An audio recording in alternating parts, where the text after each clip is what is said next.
The courtroom was unusually quiet that morning.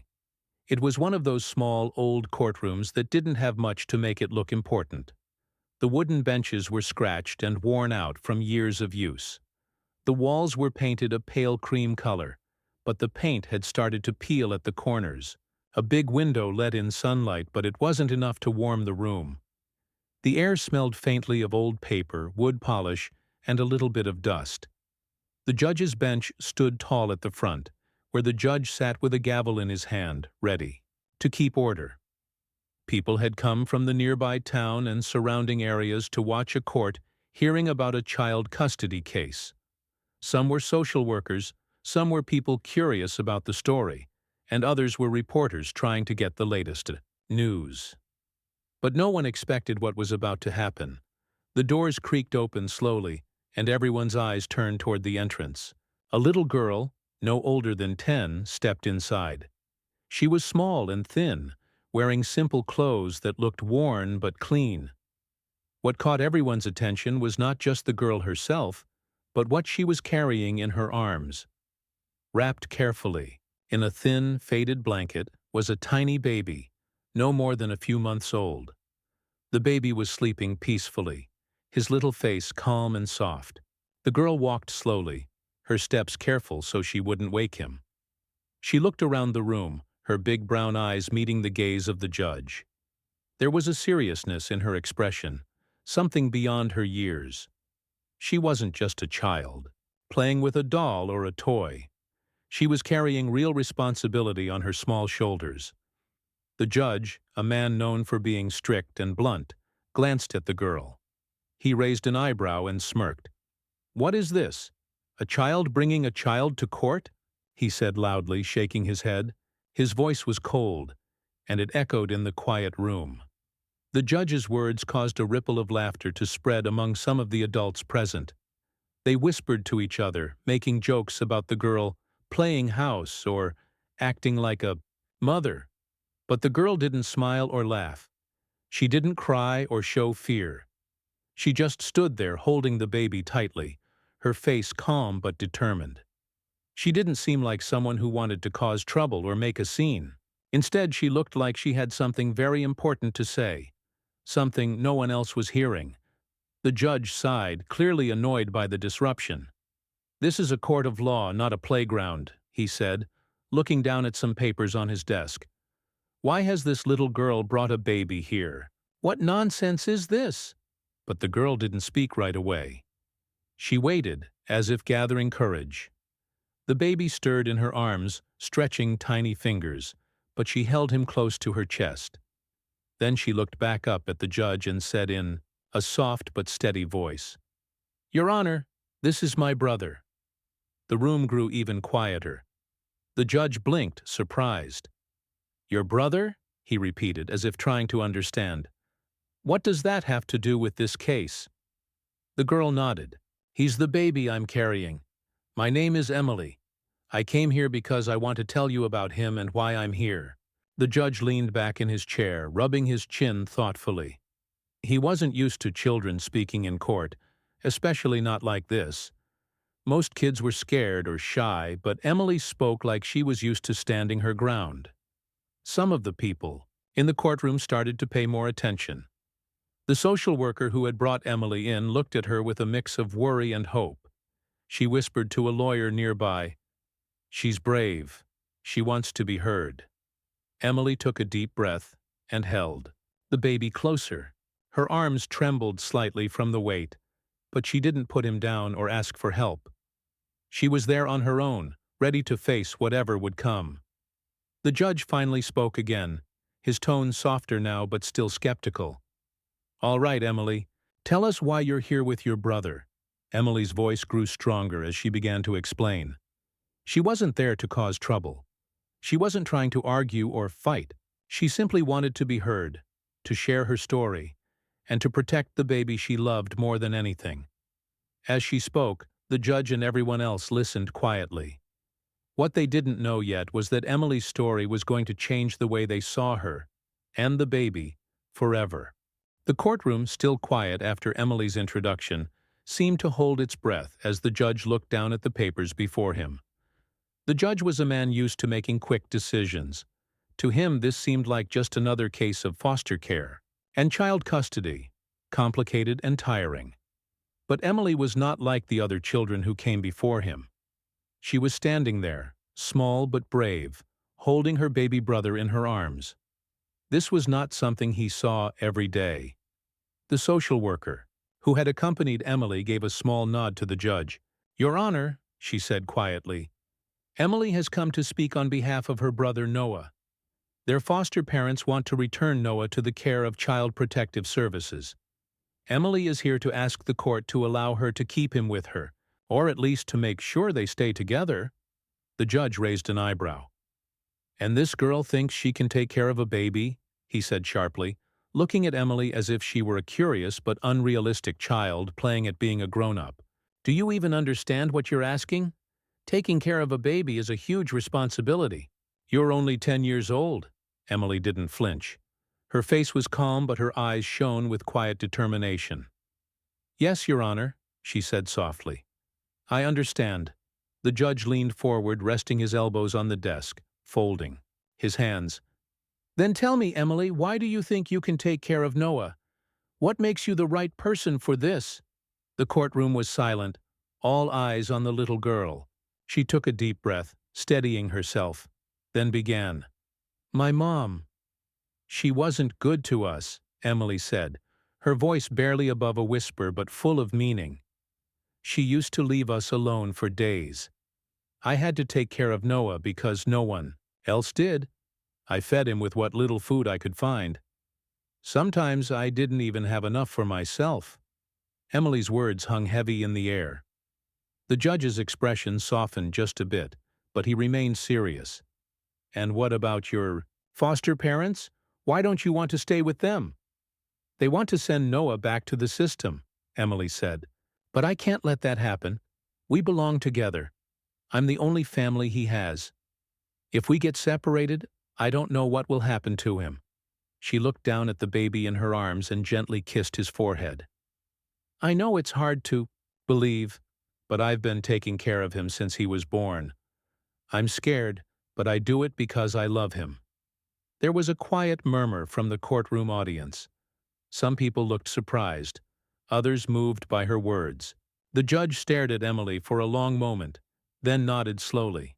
"Emily," he said, his voice softer now, "it's not common for a child your age to ask for custody of another child. But it's clear you love your brother deeply and want to protect him." Emily's eyes flickered with hope. The judge continued, "Before I can make any decisions, I need to understand more about your situation. What kind of support do you have? Who helps you when you need it?" Emily thought for a moment. "Sometimes the social workers visit us, and they try to help, but mostly it's just me and Noah. I go to school, and I do my best. I know I'm small, but I try to be strong." The judge looked at the social worker. She nodded and said, "Emily has shown a lot of courage and maturity, but legally she cannot care for Noah alone. The court needs to find a safe and stable home for both children, preferably together." Emily's face fell slightly, but she didn't give up. "Please, Your Honor," she said quietly, "I'm not asking to raise him alone forever. I just want to stay with him. I want to be placed with a family that will take us both." The judge sighed deeply, understanding the complexity of the situation. He looked around the courtroom and said, "This case will require more than a simple decision. We will have to investigate and find the best solution for both of you." Emily nodded, clutching Noah closer. Even though she was small, her love for her brother gave her strength beyond her years. The judge called the case to recess so social workers could prepare their reports. Emily was escorted to a waiting area, still holding Noah carefully. The weight of the baby was heavy on her arms, but it was nothing compared to the weight in her heart. The fear of losing her brother. As she waited, Emily thought about everything she had been through. She remembered the nights her mother left, them alone, the hunger, the cold. She thought about the times she sang lullabies to Noah to keep him calm. She thought about her dreams for the future. A future where she and Noah could be safe and together, no matter what. The courtroom slowly emptied, but Emily's story stayed with the people who heard it.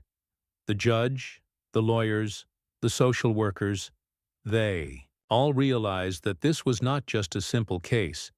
It was about family, love, and survival, and at the center of it all was a little girl who refused to give up on the brother she carried in her arms. Emily sat quietly in the courtroom, the weight of the baby brother in her arms feeling heavier than just the physical burden. It was the weight of the story she was about to tell, the story that had shaped her life and the little boy she loved more than anything. She had been asked by the judge to explain why she wanted to keep Noah with her, and why it was so important that they not be separated. It was not an easy story to tell, but Emily knew she had to be brave. The people in the courtroom needed to understand what had really happened. Her voice was soft at first, trembling slightly, but as she spoke, she grew stronger, and her words captured the full attention of everyone in the room.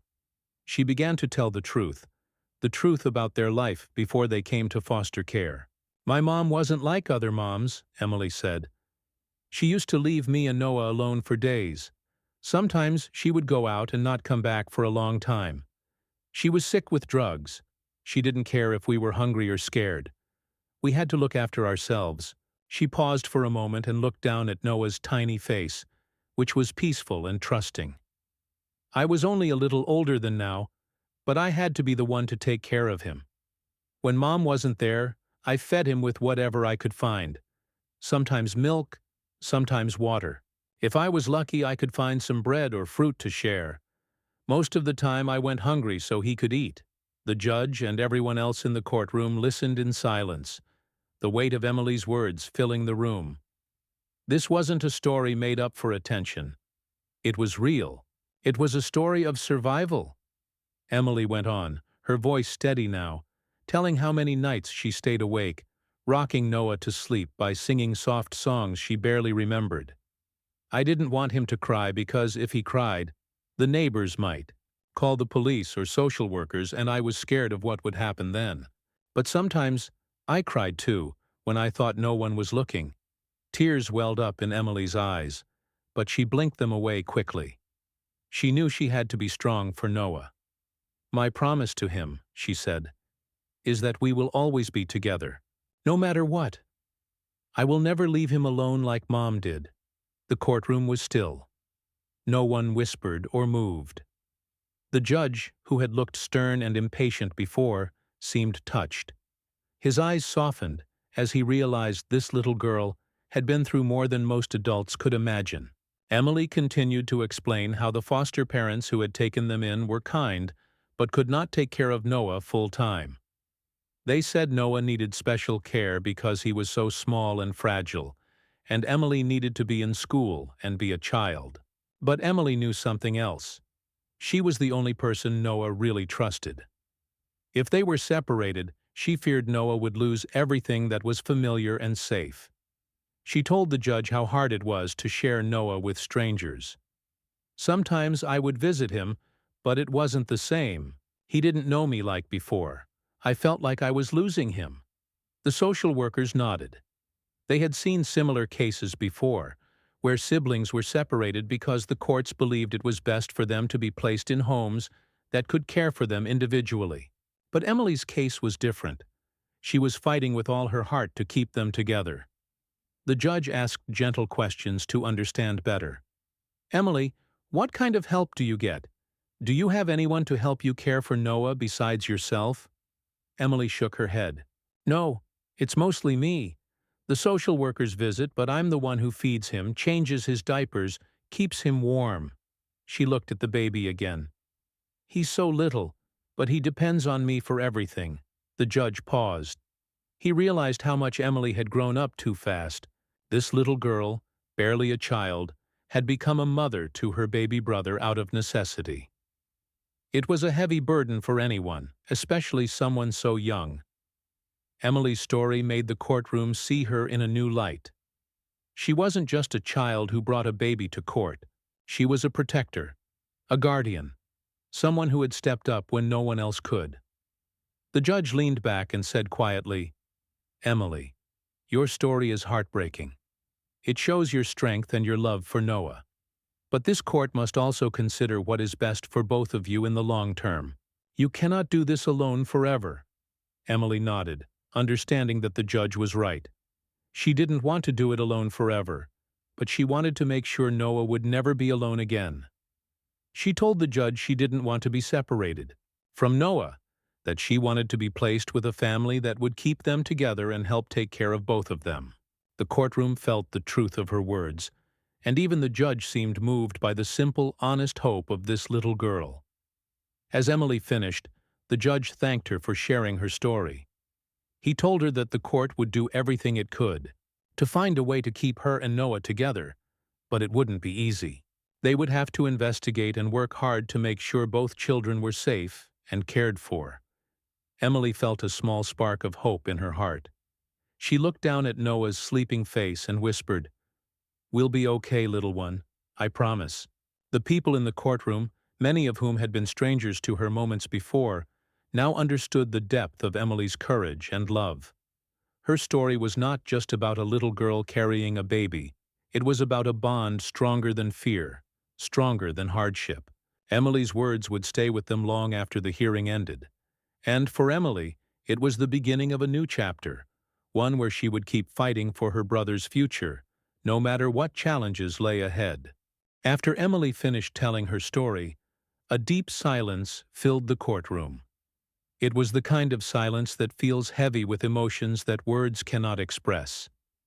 Everyone who had been listening, judges, lawyers, social workers, reporters, and the people sitting quietly on the benches, felt something change in that moment. The judge, who had seemed so strict and unyielding just minutes before, leaned forward, resting his elbows on the wooden bench. His face softened, and his eyes looked more thoughtful than skeptical. For the first time during the hearing, he didn't seem like a man passing judgment, but like someone truly listening and trying to understand. Emily stood there, clutching Noah tightly, her small body steady, but tired. She was no longer just a scared little girl carrying a baby. She was a voice for her brother, a protector, a symbol of love and resilience. Her story had done what she hoped it would. It had touched the hearts of everyone in the room. The judge cleared his throat, then spoke in a quieter, more gentle tone.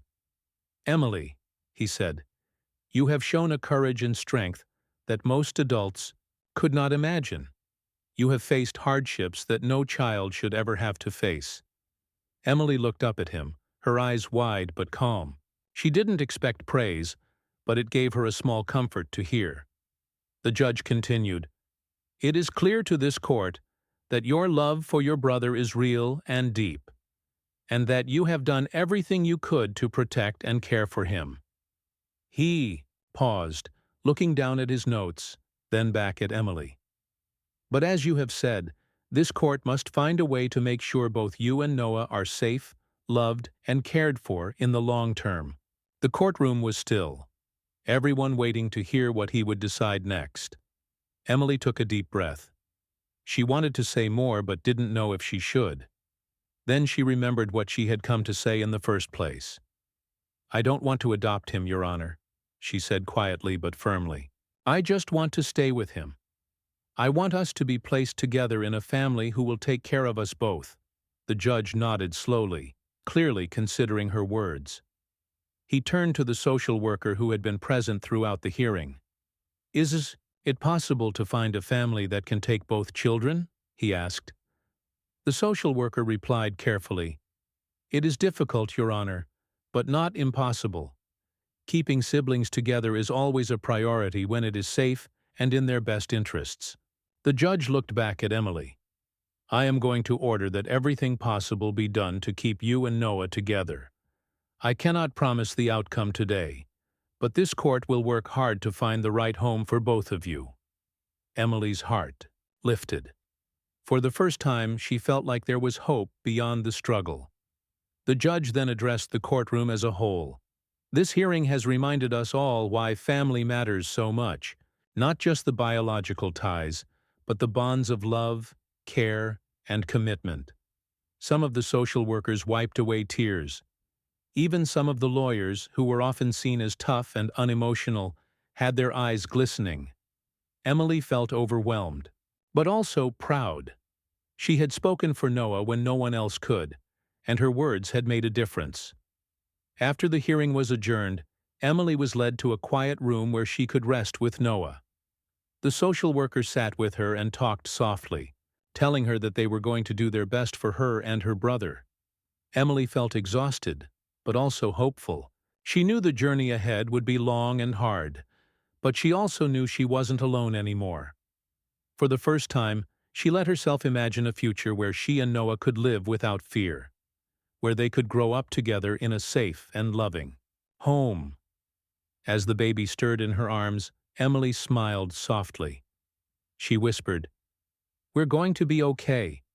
And in that moment, the small courtroom, filled with people who had once doubted her, stood united in awe of the quiet, fierce love of a little girl who had carried not just a baby, but the hopes of a family. After the judge's decision, the days that followed were filled with a mix of emotions for Emily and everyone involved. The court had promised to do everything possible to keep Emily and her baby brother Noah together. But promises, as Emily's had learned, were only the first step in a long, difficult journey. Emily was still very young, but she felt a new kind of responsibility now, not just to take care of Noah day to day, but to hold on to the hope that they could stay together forever. The social workers worked hard, visiting Emily's temporary home and speaking with many families to find one that could provide a safe, loving place for both her and Noah. Emily attended school as usual, but it was harder now. Sometimes she worried about what was happening outside the classroom walls. Would they find a good family? Would she and Noah have to be separated? These questions filled her mind, and she often found it hard to concentrate on lessons. At school, Emily had a few close friends who knew about her situation. They didn't fully understand, but they tried to support her. One day, during recess, Emily's friend asked, "Are you scared?" Emily thought for a moment and then nodded. "Yes," she said honestly. "But I'm also hopeful. I know people are trying to help us." The baby, Noah, was growing steadily. Though he was small, his health improved with the care he received. Emily felt proud every time he smiled or made a small cooing sound. She knew that no matter what happened, she was his protector. Weeks turned into months. The social workers arranged meetings with families who were willing to take both children. Some were kind and patient, others less so. Emily listened carefully, when she could, but mostly she just hoped for a home where she and Noah would be safe. One afternoon, Emily met a family who was very different from the others. They had 2 children, a boy and a girl, and lived in a warm house filled with laughter. The mother and father were gentle and spoke softly to Emily and Noah. They asked Emily many questions about her life and promised they would do their best to care for both children together. For the first time, Emily felt something she had not felt in a long while, a sense of belonging. The court agreed to place Emily and Noah with this family temporarily while more checks were done. The transition was not easy. Emily missed her old life, even the difficult parts, because it was the only life she knew. But she saw how much Noah was happier in this new home. He had toys to play with and a warm bed every night. Slowly, Emily began to trust the family. She saw that they cared deeply for both her and Noah. She started to smile more and even laugh sometimes. The other children treated her like a sister, and for a little while, Emily forgot the heavy burden she had carried for so long. The judge followed the case closely, receiving regular reports from social workers. Everyone saw how Emily and Noah were beginning to heal, their spirits lifted by the love around them. Months later, the judge made his final decision. He ruled that Emily and Noah could stay together with the new family permanently. The children were safe, and the family promised to love and care for them always. When Emily heard the news, tears of relief and joy streamed down her face. She hugged Noah tightly and whispered, "We're going to be okay now, little brother." Emily's journey had been long and full of challenges, but she never gave up. Her love for Noah was stronger than fear or hardship. She had stood up for her brother in a courtroom full of strangers, and because of her courage, they found a home where they could grow up together. The story of Emily and Noah spread through the community, inspiring many. People saw how even the smallest voice could make a big difference. They learned that family is not just about who you're born to, but about who loves and protects you. Emily's life was still full of unknowns, but one thing was certain. No matter what, she and Noah would face the future together, side by side.